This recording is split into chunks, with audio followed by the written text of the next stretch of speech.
Hello, welcome to Challenging Leadership. My name is Stephen. I'm a management trainer, business improvement guy, and as always, my partner in crime today, Jared. Welcome, Jared. Hey, Stephen, how are you doing? Yeah, I'm very well. Good. We've been a bit tardy with our recordings. You've not been well We for a have. start, Yeah, so good to see you looking well and recovering. I appreciate that. I need all the strength I can get for this topic. Yes. Yeah. So this is our kind of second attempt. I'm willing to admit we've had a go at this already. And it was me. I wasn't really happy with the conversation because of my own kind of, I feel, lack of clarity and coherence. But we're going to talk about what in the States you guys call DEI. And obviously that's hmm straight away. Please don't switch off just yet. But Yeah. it's because it's got a lot of baggage with it. We'll talk about some of that, and obviously there's some political implications. So we're gonna try and address that topic in a way that doesn't get us too embroiled in all the politics. But I guess hmm it's inevitable that some of that is Yeah, it there is. because it is a topic that is related to it. So that's what we're going to talk about. Do our best. That's right. Hopefully, we didn't lose. We lost half of our listeners just Yeah. there. So Anybody that's for the left. other three of you that are listening, no. We're going to try and have this conversation in a sober, thoughtful way, hmm which probably means that we don't get that many viewers or listeners. Because actually, one of my biggest frustrations with these platforms that we all use is that for you to get any eyeballs, you have to have ridiculous headings like it's worse than you thought. That's right. You believe this, and then when you're listening, it's just sort of normal fare. So I don't know. I'm resisting jumping on those on that bandwagon, Hey, but we can't be about the clickbait. We've got to be no, about just cold hard facts. we're That's what just we're gonna that, aren't we? That's who we are, do. Yeah. and we're going to be authentic. To coin hmm a phrase. All right. So where do we start with this topic? I suppose that the first thing I would say is that there is a bit of a difference. And one of the things that we kind of like about this podcast is that, or hmm we like doing it, is that we have different perspectives. So I'm based in England, in the UK, you're based in the States. So Yes. the way we talk about this is a little bit different. So Sure. you guys, you have this 3-letter abbreviation, DEI, Yeah. diversity, equity, and inclusion. Um, hmm in the UK, we don't really use that. We do talk about diversity. We might have diversity training, I suppose, but not in the same way. I don't think so. It isn't. It hasn't quite got the same political sort of relevance that it perhaps has in the States. I don't think there's quite as much baggage around it. And again, we Sure. don't sort of just talk about those three things like a catch-all term. So there is a slight difference there, I think. And obviously, another hmm difference is that the new administration has sort of declared war on DEI, particularly around obviously the areas they can control are federal organizations, and so they are being quite robust about removing any references to these things. Um, and so we can talk a little bit about that. But I think there is a pressure on lots of businesses. Of course, in the Sure. UK, we have lots of businesses that are American owned, so it'll be hmm interesting to see how that all plays out. So I suppose that's my first Sure. comment, is that we have a slightly different experience with it, and the way we talk about it is slightly different. Yeah. Yeah. I mean, if I wanted to kick things off, I would say, just as you've mentioned before, it is controversial. And one of the things that I've always wondered, the more I've thought about it, is it more that people just have got these preconceived ideas of what it really is? Mm. And if you wipe away those three letters Yeah. and you just say, this is what it is intended to be, then I think that 99.9% of us rationally thinking individuals would go, I love that. I think that's a great idea. Mm. And where we've become separate is you have totally unbalanced views. One is turned into, hey, we've got to fill quotas, and so we're not really looking for qualified people. And the other ones are saying, And that's exactly why we don't want to use it. And there's really no truth in either side of that. The truth is that you're trying to give everybody the same opportunity, and you're trying to give them the skills that they need, enabling them to be able to be qualified Mm. to do that. And that's what unfortunately is the problem. Is like we don't all get the same start. You know, you were raised differently than I am. We're in different countries. I don't think any two individuals on this planet get exactly the same Yeah. circumstances and start, right. So Mm. you're starting in an uneven race anyway. Yeah. And so how do you fix that? And DEI, the intent behind it, is to give people that equal opportunity, and then maybe that's where the waters immediately become muddied. It starts going, well, that's not fair, or this isn't right. And I think almost like I want to throw the DEI moniker in the bin, as it Mm. were, and Yeah. talk about what is it we're trying to accomplish with those ideals. And in the UK, you don't use those letters as much. So I think if we just got rid of those letters right now and just talk about it, Yeah. what Yeah. it should be, what maybe it could do to be better, and where Mm. is it, Yeah. and go So from that point. yeah, that's probably a good place to start, actually. So in the UK, we talk about equality, I think, more. There is an act on the law books called the Equality Act of 2010. So that's the latest legislation we have on the question of equality and the related questions around that. And I think it does basically revolve around this idea of equal opportunities. So Mhm. if we start from that place and say that's actually what we want workplaces to be open for anybody that Mhm. has the natural talent or the hard work or the skills, whatever, the capability to do whatever job they want to, regardless of Yeah. their gender or their sexuality or and even the Equality Act relates to some protected characteristics. I think it's 7 in the UK, which involve things like, as I said, gender and race, religion or lack of religion, Mhm. um, ability or disability. So within reasonable, um, I suppose, confines, it's right. How can we deliver opportunities for everybody? And it doesn't matter who you are, where you come from. If you want to be a managing director of a sports company, then you can aim for that. If you want to be a CEO of a tech company, you can go for that. And there's nothing stopping you from doing those things. And that's the ideal, I suppose. That's what I guess these sorts of interventions are trying to deliver. Is that Yeah. that's kind of similar to the vision you Sh- painted, I think. it is, and um, I was trying to think of an illustration, and I was like, I always like to talk about food, and I was like, well, I'm not going to talk about food.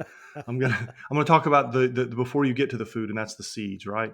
And I Okay. found it interesting because I remember when I was a kid, we had this project where it's like you want to try to plant some corn, right? So I told mom and dad I want to grow some corn, and so in the backyard we made this little maybe 1 meter cube of topsoil, and I planted all the seeds and watered them. And the interesting thing is that some of the corn stalks were great, and then some of them weren't the same. And I was like, well, they were all the same seeds.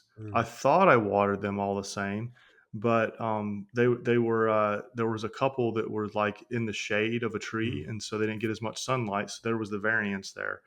And I'm thinking, I'm like, so that's maybe the opposite of DEI, where it's like we want to make everybody the same, and we want to give everybody exactly the same. And it's like, but there's always going to be these outliers or these conditions that aren't going to allow for everything to be the same. And I use myself as an example. I grew up in a household that did not believe in secondary education. I probably couldn't have even went anyway because we were very poor as a family. mm, I'm still a successful individual. I had other opportunities come up. There's people, we call them, they were born with a silver spoon in their mouth. mm. They went to the best colleges or universities, and they've done nothing with their life. Yeah. And then there's other people that are outside of those that They were just in an environment where they never ever had the opportunity to do that. Hey, you're going to go to work and work in the mill, and that's all you're going to have, and that's what they do. And there's nothing. I'm not saying there's anything wrong with that, but it's just Mm. like we don't focus on what I would say is a program to help people become better. We're just plugging people in sometimes, and I think that's where maybe the fallacy of it, at least it is over here, is, hey, we want to give you an opportunity, and then you put somebody into a position they're not qualified for, and then they fail, and then the opponents go, see there, this is why this is a bunch of rubbish. I was going to use some other things, but I didn't. Got to keep it PG, you know. Keep it PG. But Yeah. is rubbish okay in the UK? Is like Yeah. but Yeah. It's a but very you British know, word. it's you go through these things and you go. But if we would have given them the training and the Mm. guidance, the mentoring, think about how great they could have become. But it's almost like we set people up to fail because we're so focused on just trying to make sure that everybody has an equal opportunity for a job rather than making them qualified for the job or giving them S- the opportunity to be Yeah. qualified for it. So that's I think the story you're telling there is one that I suppose is pointing at a criticism of some of these initiatives where the perception is that we are putting people into roles that they're not quite ready for or not quite at the right place for. I think my pushback on that, my challenge on that would be that I don't. I mean, obviously, I'm British, so I don't know much about the American experience, but Hmm. um, I personally don't see that in my experience, and I don't know of any good research to show that that is happening a lot. I mean, clearly, Hmm. or significantly, let's say. Yeah. Um, Clearly, if that is happening, then that is a problem. But most of the from my perspective, what I see is most of the efforts to increase representation by, I don't know, let's say women in manufacturing. I work in manufacturing, so let's think Hmm. about that. So, when I was growing up, the idea of women being team leaders and section managers and factory managers. Um, Probably very unlikely. I didn't know any women who had those roles at all. And the question is there any reason why women can't do that job as well as a man? There's absolutely no reason, of course, why That's right. a woman can't do that. So the question is, I suppose, then your next question is, well, do women want to do that job? So there's a whole different argument there that some people have around you know equality of outcome versus equality of opportunity, and Hmm. maybe this group just simply don't want to do that job. Well, okay, that's possible, and so you Yeah. wouldn't want to force people into that job who don't want to do it. On the other Hmm. hand, what you want to do is perhaps make that possibility to take that step easier. So Yeah. let's say um, educating girls in high school about different careers that are open to them. So if you want to Hmm. say, right, we want to see more factory managers who are women in the next 10 to 20 years, what do we do about that? Well, one of the things you might do is say, right, we want to start sending people into schools to talk about manufacturing and Hmm. senior management within manufacturing as a job that women can do. Yeah. Here's, let's send some people in who are examples of that. This is what I did, and so that starts to raise the awareness that actually, as a 16-year-old girl, 18-year-old woman, I can think to myself, oh, actually, that sounds really exciting.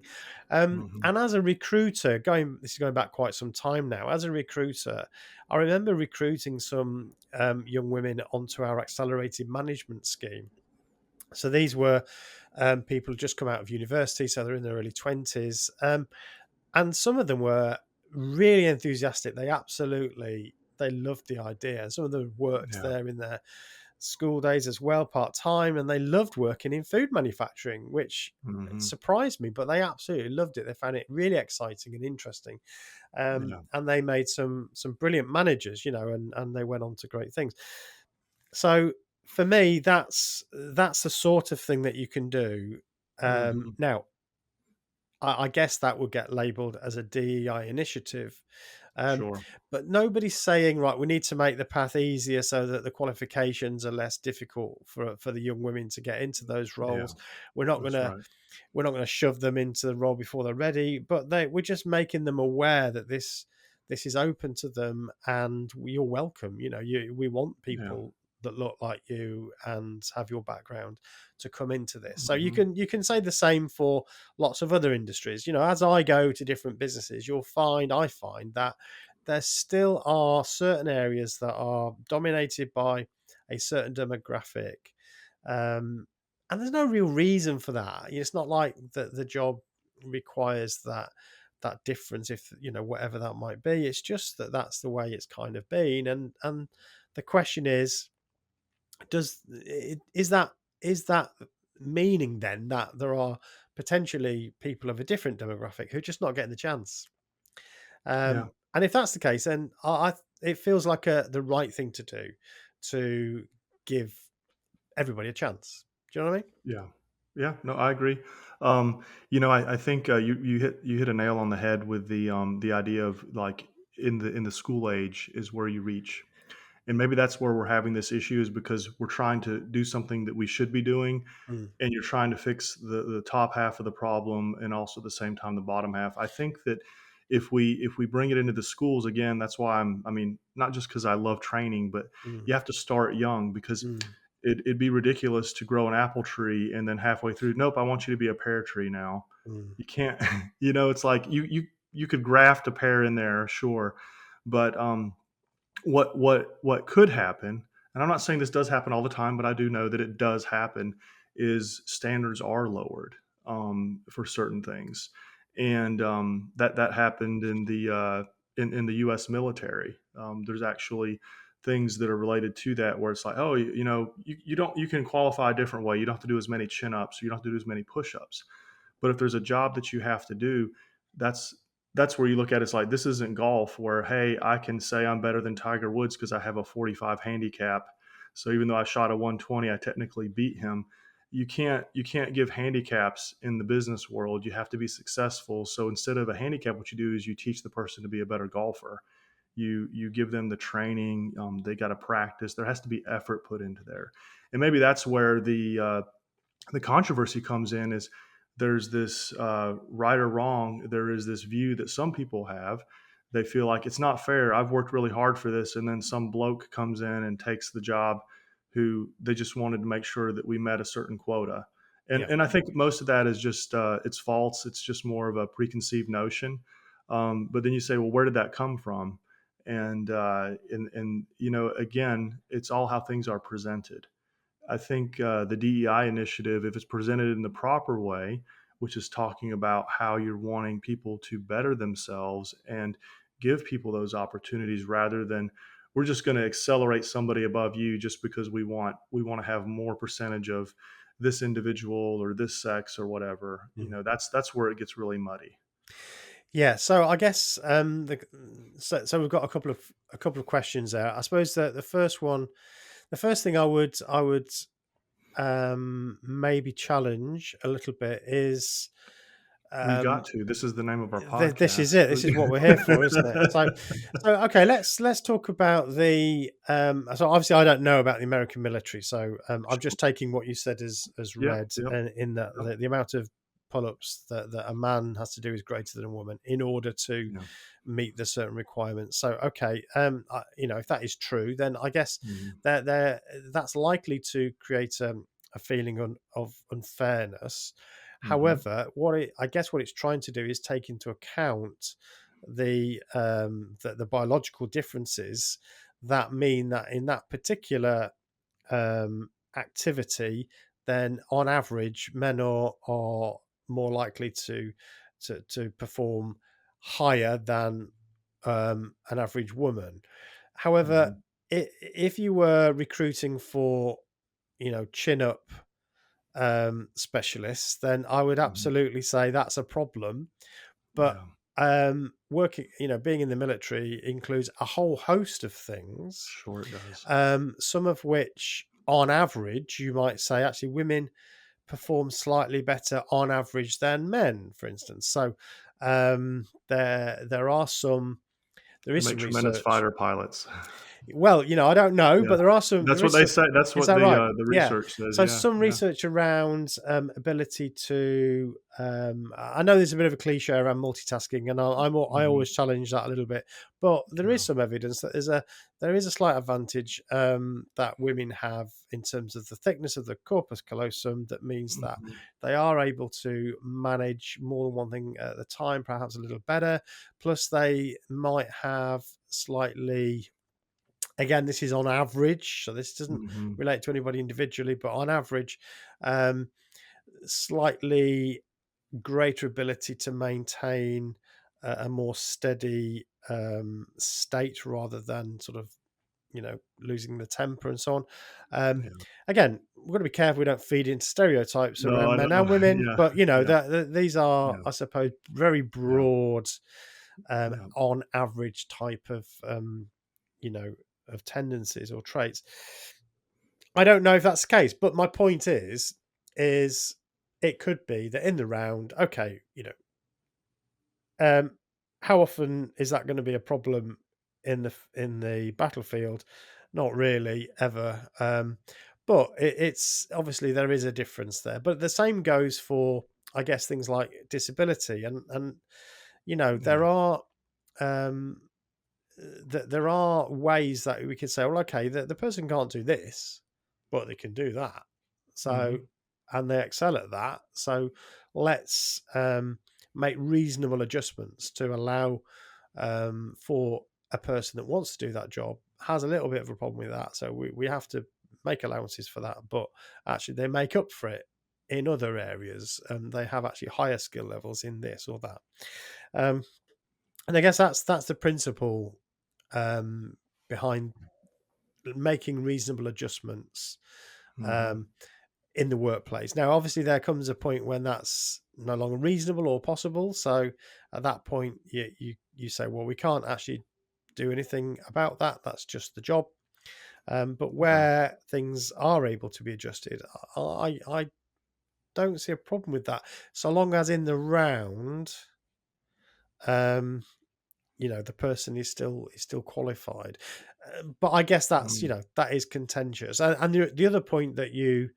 you make is around quotas now, or numbers. This is a tricky one for me as a business improvement specialist, because one of the first things you say, um, if you don't measure it, or what gets measured gets done. This is an old saying. So if you're not measuring it, then you're not knowing how well you're Mm. doing. So we have Mhm. KPIs for this reason. So you Yeah. need some way of measuring whether you're actually making an impact. So if we're saying, what, this industry or this workplace is a bit of a monoculture. It's been this way forever.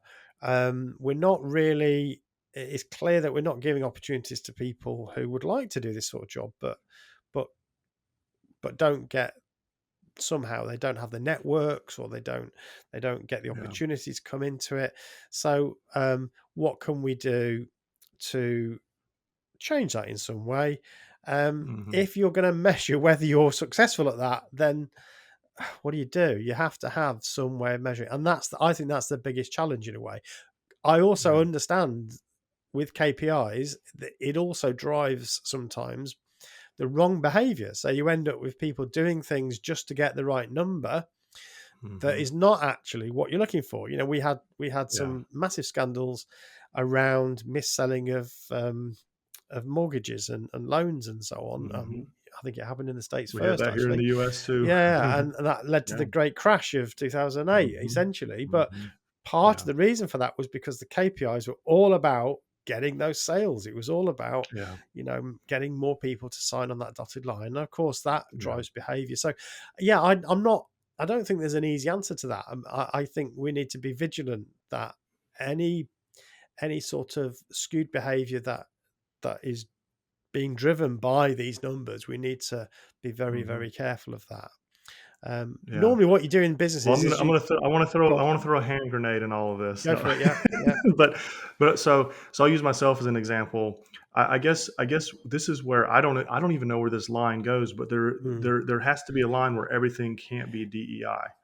And the reason I say that is because of the fact that um, I don't feel like the U.S. Navy is being inclusive because I can't be on a submarine because I'm nearly 2 meters tall. mm, I can't be a fighter pilot. I can fly a C-5 Galaxy or a C-130, but I can't fly a F-35 because I'm too big. Um, no matter how much I work out and got skinny, I'm still too tall. mm. You know, and then what about professional sports?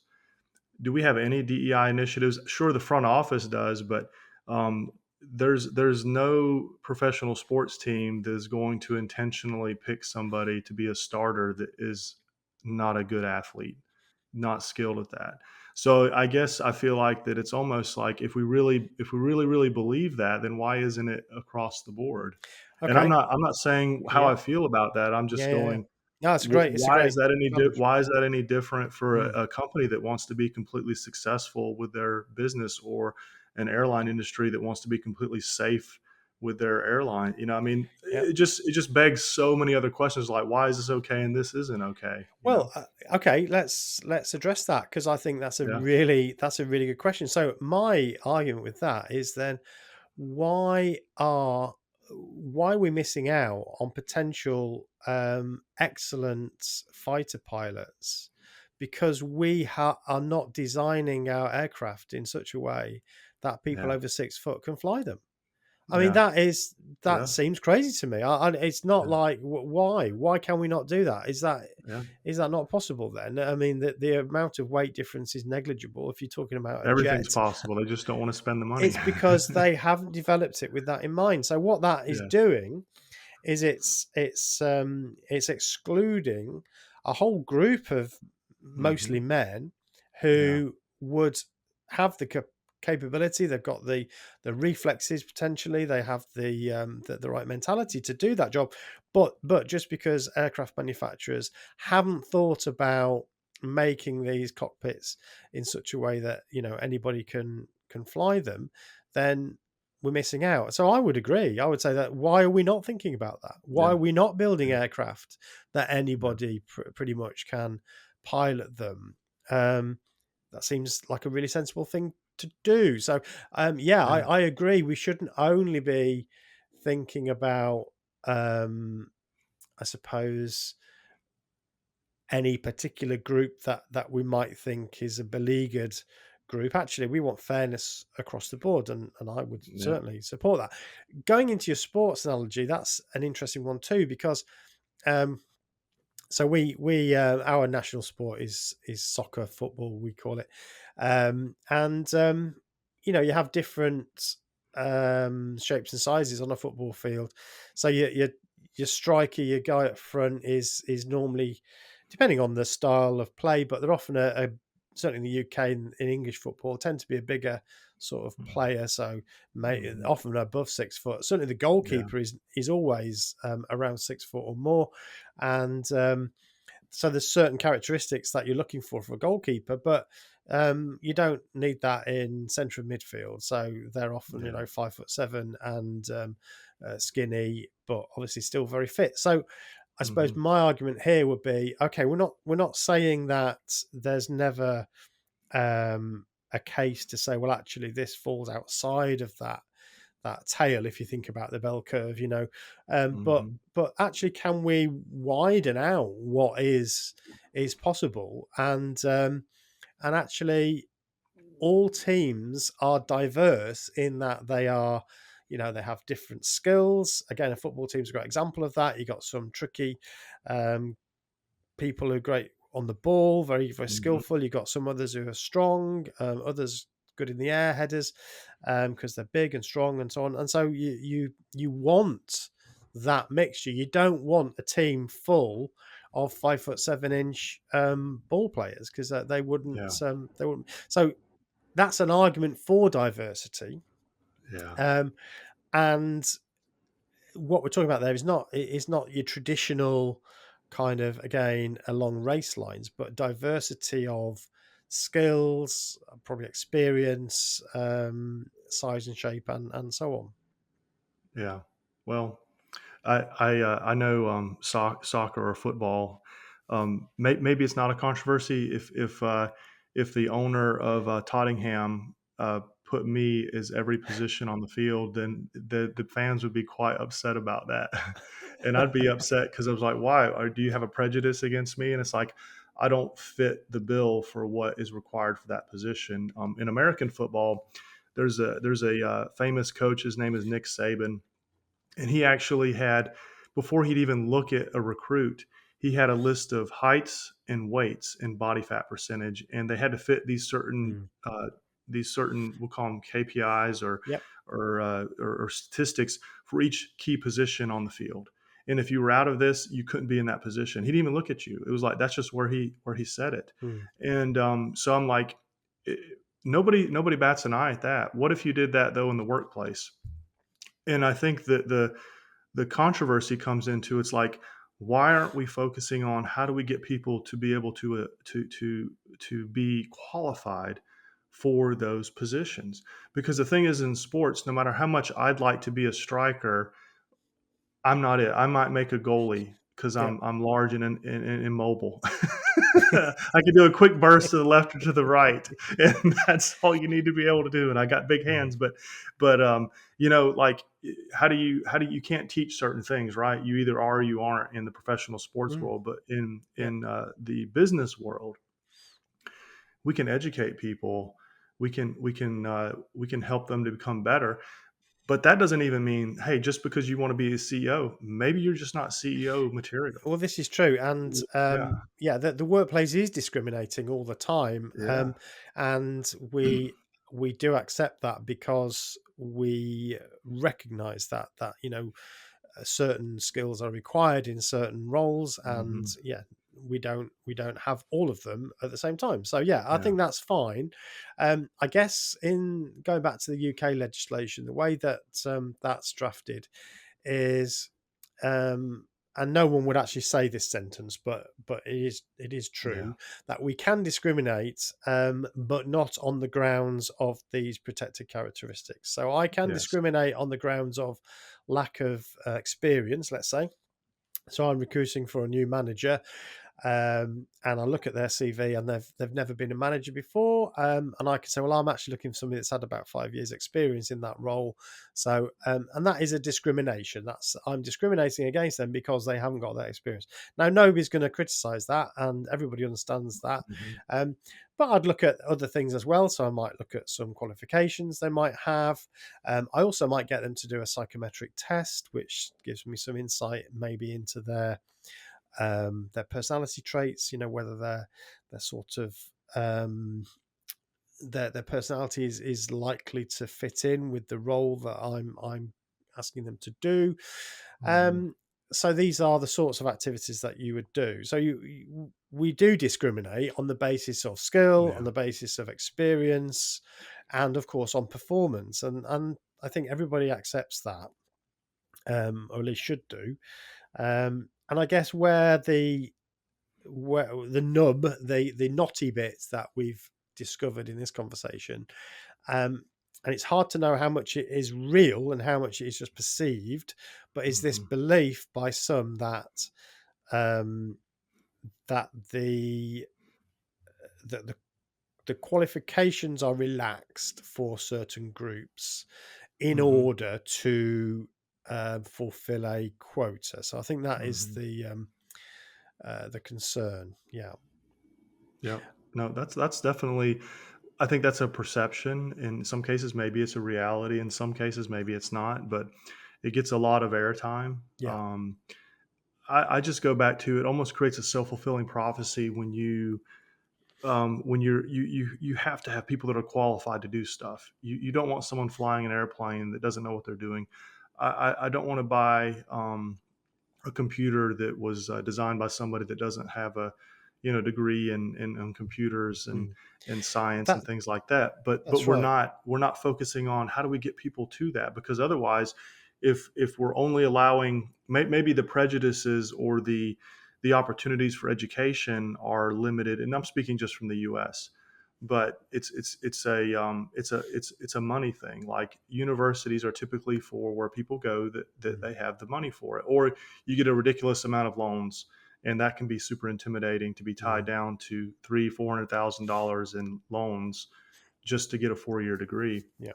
So how is it that we can offer everybody that everybody gets a chance to get an education? Now, if you don't want to take your education seriously, now that's a whole nother discussion. But it's like if you've got four people that all have the opportunity to go to college, they all take it seriously, they all become super qualified. Now you've got a bigger pool of individuals to pull from, so that you are giving everybody that opportunity. And that's why I think we're trying to, again, we're trying to accomplish something on the top end, and we haven't built the root system up properly.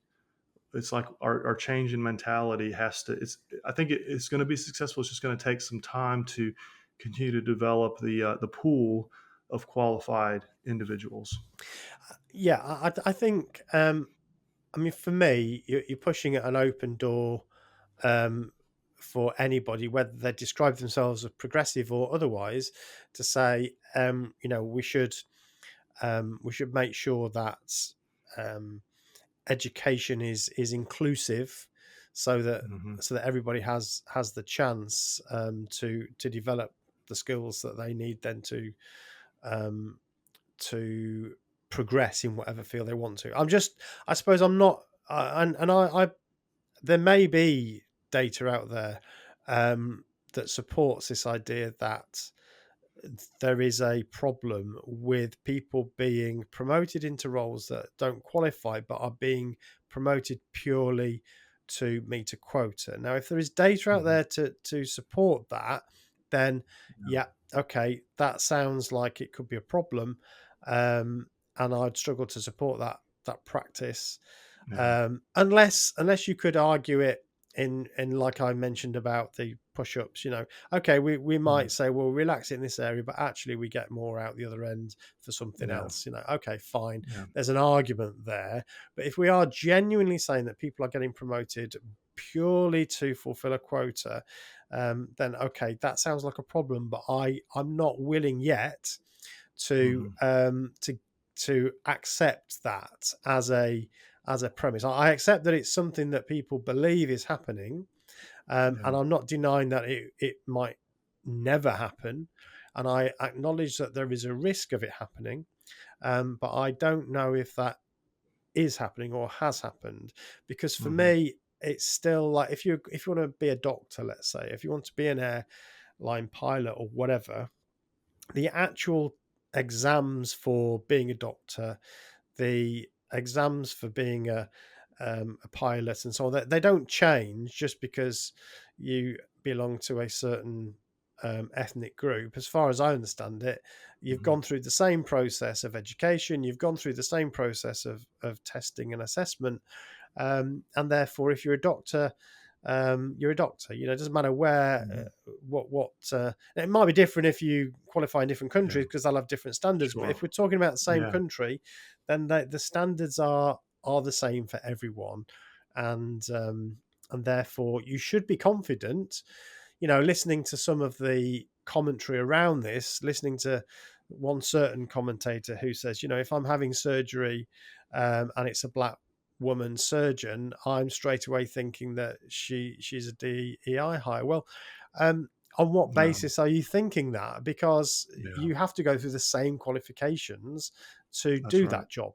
Now, it might be that there has been some initiative early in her career to attract um, her to this profession and say, you know what, this is open to you as well, and here's a bit of help for how you get into that That's what we profession. want, though. I That's don't see a problem with that. Exactly. Yeah, yeah. yeah. Yeah. So yeah, that's a bit that worries me. Is we kind of we've got to be careful we don't just accept that premise that actually this is happening and this is a problem Hmm. without Yeah. knowing that it is actually happening. Yeah. Um, So if it's go on. why do we have DEI?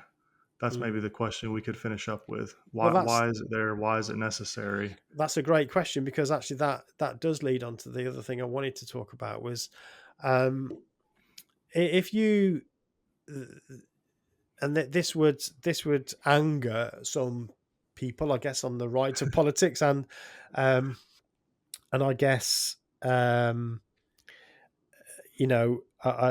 want us to think about it sort of without getting into those political zones, but like, just to give you an example, I think I mentioned this on our failed attempt, but I'm going to have another go here.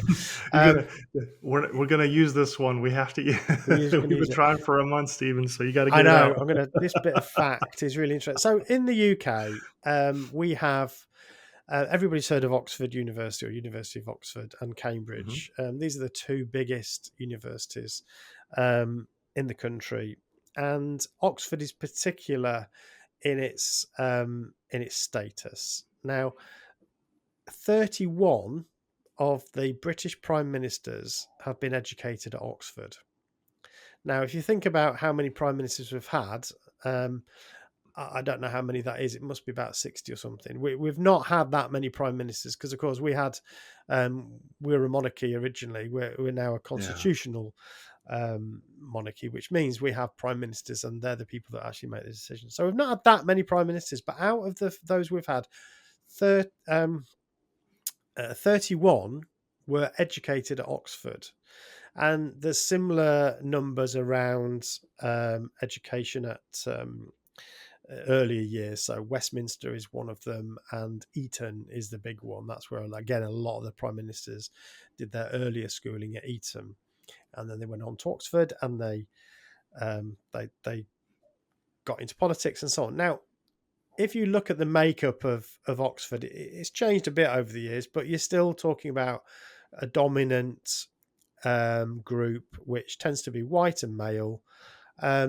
Therefore, no surprise that the vast majority of our prime ministers are white and male. Now, does that mean just because they're white and male, they're going to be bad prime ministers? Of course not. And that some of the rhetoric around that I find disturbing, and I don't like that either.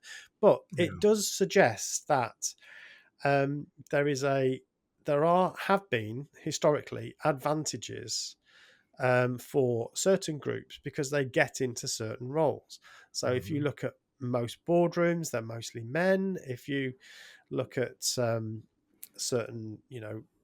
professional uh, industries, they'll be mostly men, and that differs actually in terms of like psychology. My background, actually, the majority are women, and that itself actually I think creates a bit of a problem. So there's some evidence that there is some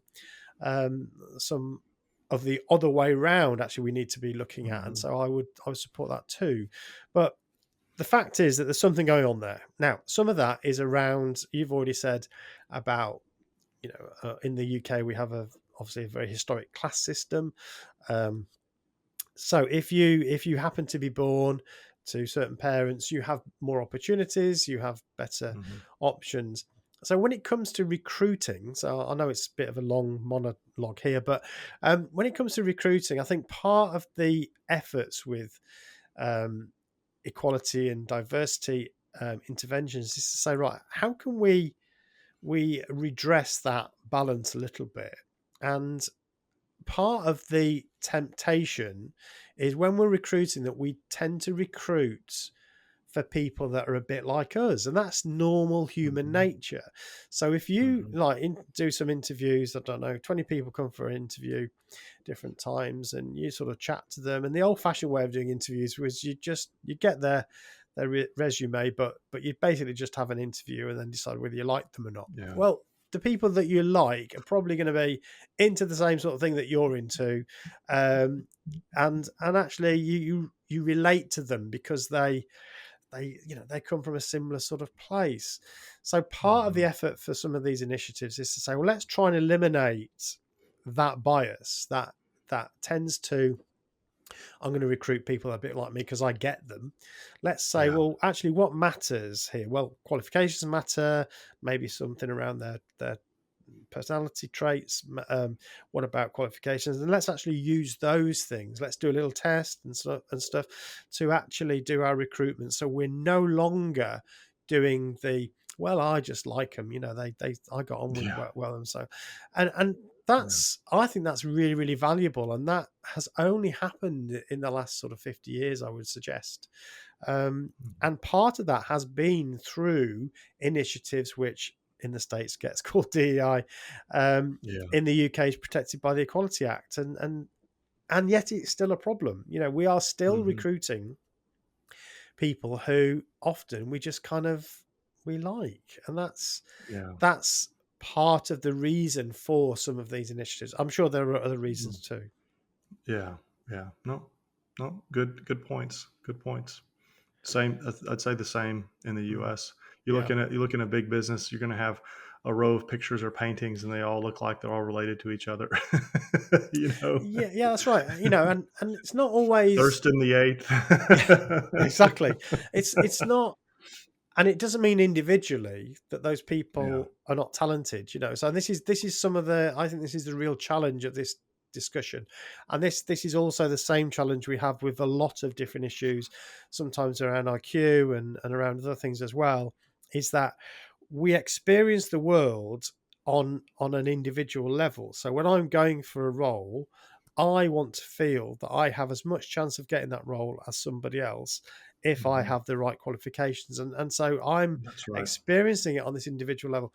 When we think about public and organizational policy decisions, they are looking at the world at a higher level. So they're looking at more demographic questions and say, right, as a whole, Mhm. these that there seems to be this group here seem to be at a disadvantage to that group there. On an individual basis, it you can't say anything. You don't know whether this group is at a disadvantage than that one. But if you look at them as a population, which is what scientists do, what social scientists do, then you start to see these differences, and you start to see that some groups don't um, get the opportunity that other groups do. So, Mhm. and the final word before I shut up is, I think I'm watching with interest and not a little bit of fear um, to see what's happening in the States at the moment. But Yeah. one of the things that I've always admired about the United States, and we of course very culturally influenced by the US, but one of the great things is this idea that you know you can do anything. It doesn't That's matter who right. you are. You can make a success of yourself and so on. Yeah. That is the American dream, if you like. It's the Mhm. American story that I think is so powerful.